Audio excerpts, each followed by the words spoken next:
gets into the body, causes the appendix to inflame. I don't know if you've noticed. That's why I don't like boiled water. There's no utensils that go in. No problem, no problem. But about 30 years ago, you used to hear about people having appendicitis quite frequently. And over the past 30 years, with people transitioning to the non-stick pans versus then the new inexpensive pans, less and less of that type of cookware is being used. So the cases of appendicitis have went way down. But there's other consequences to non-stick, which we'll get into in a little.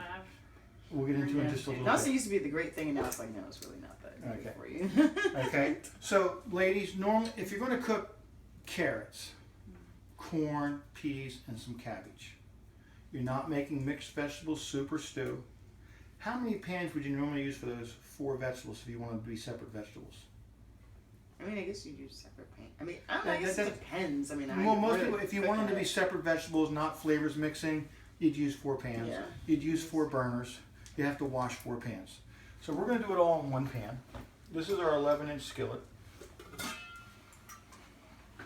And we're going to be using the Saladmaster machine here in just a moment. I'm going to shred a little bit of cabbage for in here.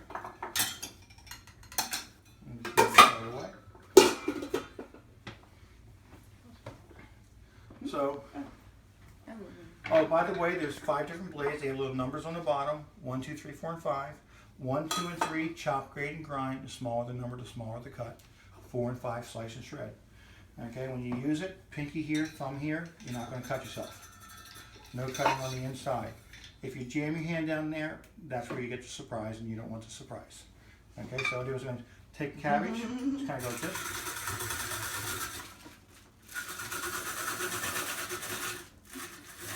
Salad, really? Now, is that a nice shred? Straight on the floor. Did I get Romeo someone likes to... Oh, taking a chance. We always tell the dog, straight on the Okay. floor. Well, that's how we shred cabbage. Is that nice and fast and easy?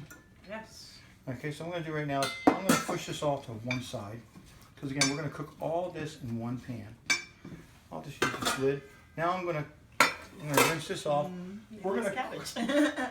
Oh, I did drop a little piece. Sorry about that. Look high, don't look low.